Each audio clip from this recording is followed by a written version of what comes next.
वरिष्ठ हैं, दूसरे हमारे साथी और प्रिय श्री राजेंद्र जी जो हमारे क्षेत्रीय प्रबंधक हैं बजाज फाउंडेशन, जो आपका ये एफपीओ चल रहा है उसको, और सभी हमारे किसान भाई और बहनें, इस अवसर पर हम आपको दो तीन चीज़ें कहना चाहते हैं कि ईश्वर की बहुत बड़ी कृपा है कि आपके प्रक्षेत्र पर पौधा लेकर के, है ना, कोई पैसा तो नहीं लिया जा रहा ना, पौधे लेकर के बृहद वृक्षारोपण के इस कार्यक्रम में हम आपको कुछ बातें बताते हैं पौधों से संबंधित। देखिए, हमारे पुराणों में पौधे के लिए क्या कहा गया है, पुराण जानते हैं ना, हमारे इतिहास और पुराण जो वेद है, उपनिषद है, उनमें क्या बोला, कथन है कि 10 बावड़ी के बराबर एक तालाब और 10 तालाब के बराबर एक पुत्र।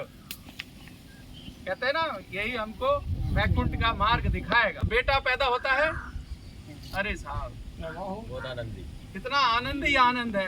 अब आगे क्या कहता है मत्स्य पुराण कहता है कि 10 पुत्रों के बराबर एक पेड़। आप समझ ली ना, इतना महत्व है हमारे इन पुराणों में पेड़ लगाने का। आज हम इस पुनीत कार्य के लिए बजाज फाउंडेशन के साथ आपके इस प्रक्षेत्र पर हम उपस्थित हुए हैं। एक बार सभी को हृदय से हम धन्यवाद ज्ञापित करते हैं कि इस पुनीत कार्य में आप सभी लोग सम्मिलित हो रहे हैं, पहली बात। अब दूसरी बात यह है कि आप लगा तो रहे हैं, हर साल लगते हैं पौधे, लेकिन जैसे हम पुत्र की, हमारी बहनें करती है ना सेवा है, जब तक वो पैरों पे खड़ा नहीं होता तब तक कितना ध्यान रखती है ना। फिर स्कूल जाने लगता है, फिर बाप सोचता है कि भैया इसको ठीक से पहुंच जाए, आने जाने लगे। अगर जिंदगी में माँ अगर जिंदा है और बेटा 60 साल का हो गया है और माँ 80 साल की है, फिर भी बेटे के लिए वो दुआएं देती रहती है। क्या हम उसी तरह से इन पेड़ पौधों की आज हम जिनको हम रोपित करने जा रहे हैं, क्या हम परवरिश करेंगे, या केवल आज ये कार्य करके बस छोड़ देंगे, ना पानी देना, बरसात नहीं होगी। जैसे बच्चे को कितने प्यार से और कितने मेहनत से पालते हो आप, तो पुराण की तरह कि 10 पुत्रों के बराबर माँ के नाम एक पेड़। अरे कम से कम पेड़ों को गोद ले लीजिए, जैसे बच्चों को गोद लेते हैं।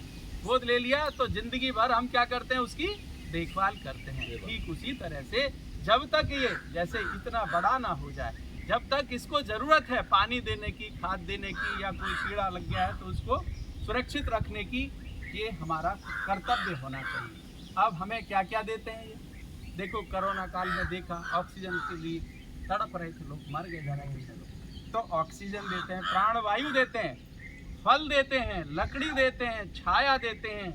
ये देते ही देते हैं, हमसे कुछ लेते नहीं। क्यों लेते हैं क्या? और लेते हैं तो क्या लेते हैं पता है आपको? क्या लेते हैं? कचरा।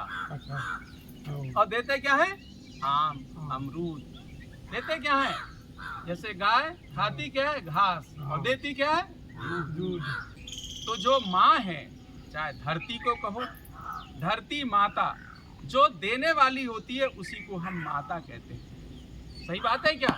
धरती माता हमें कुछ लेती है क्या? हमसे क्या लेती है? हम गंदगी और फैलाते हैं इसमें, लेकिन फिर भी सहन करती। ऐसे ही माँ भी है, माँ भी जिंदगी भर सहन करती है, कुछ मांगती नहीं। क्यों?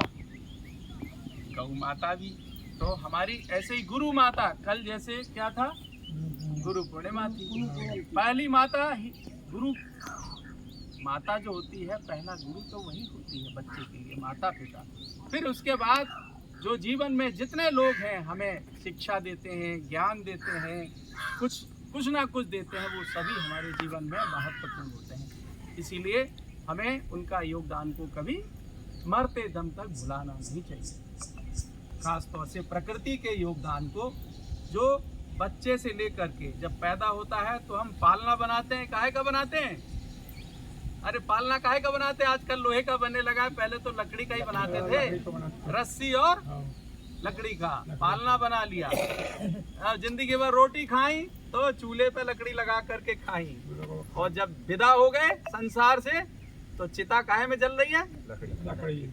तो पालने से लेकर के अर्थी तक पेड़ हमारे साथ देते हैं, चाहे वो ऑक्सीजन दे, फल दे, खाना दे, और जाते जाते भी हमारी, है ना, ये पंच तत्व विलीन कर देते हैं, शुद्ध कर देते हैं शरीर को।